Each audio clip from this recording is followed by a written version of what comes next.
После первой военной кампании работы Айвазовского, Куинджи, Захарова, Щукина и Тропинина музейщики извлекли из-под завалов и вывезли в Москву. На восстановление этих картин у ведущих реставраторов России ушло почти 20 лет.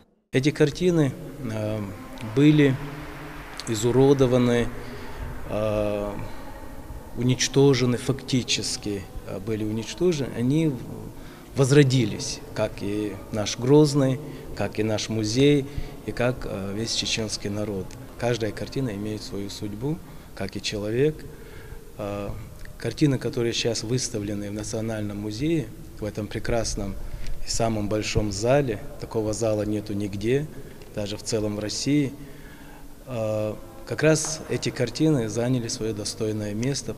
В этом году Национальный музей отмечает юбилейную дату – 90 лет со дня основания. За эти годы Дом истории пережил настоящие потрясения. Даже в годы Второй мировой тогда Чечено-Ингушский музей не прекращал свою работу. В годы депортации множество экспонатов было утеряно, но уже в начале 90-х их количество с 3000 увеличилось до 230. Затем прошедшие две войны практически уничтожили материально-техническую базу. Вновь собирать музейный фонд помогали любители истории, а к 2012 году на средства регионального общественного фонда имени Ахмата Хаджи Кадырова музей восстановили полностью.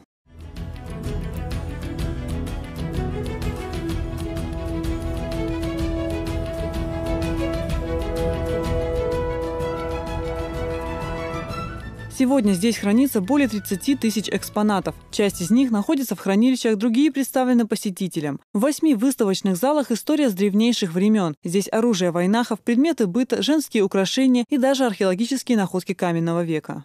На территории Чечни еще в конце 50-х годов Северокавказская археологическая экспедиция во главе с Крупновым Евгением Игнатьевичем, был такой очень известный советский археолог, открыла местонахождение эпохи Верхнего Палеолита. Это около 40-35 тысяч лет тому назад. Но поскольку мы, так сказать, совмещаем работу в фондах с научной деятельностью, мы полагаем, что в тех работах археологических, которые начались сейчас на территории республики, будут открыты значительно более древние местонахождения эпохи камня. Кроме постоянных выставок, Национальный музей принимает экспозиции из других регионов. Накануне 90-летнего юбилея ценителям искусства представили работы отца и сына Рерих. В истории искусства XX века Николай и Святослав Рерихи занимают особое место. Работы обоих художников в направлении космизм известны во всем мире. Вот эта их влюбленность в Восток, это, можно сказать, их внутренний мир, насколько они тонко чувствуют, это все они отобразили в пейзажах Востока, отобразили в людях различных национальностей Востока. Здесь можно заметить монголов, индусов, кхмеров, непальцев, тайцев, различные нации, которые населяют Восток Азии, и такие же различные пейзажи. Это Китай, это Гималаи, это Тибет. К праздничной дате приурочили и научно-практическую конференцию. Музееведы из различных регионов страны поздравили своих чеченских коллег, а министр культуры Хошбау Дедаев отметил лучших работников этой сферы.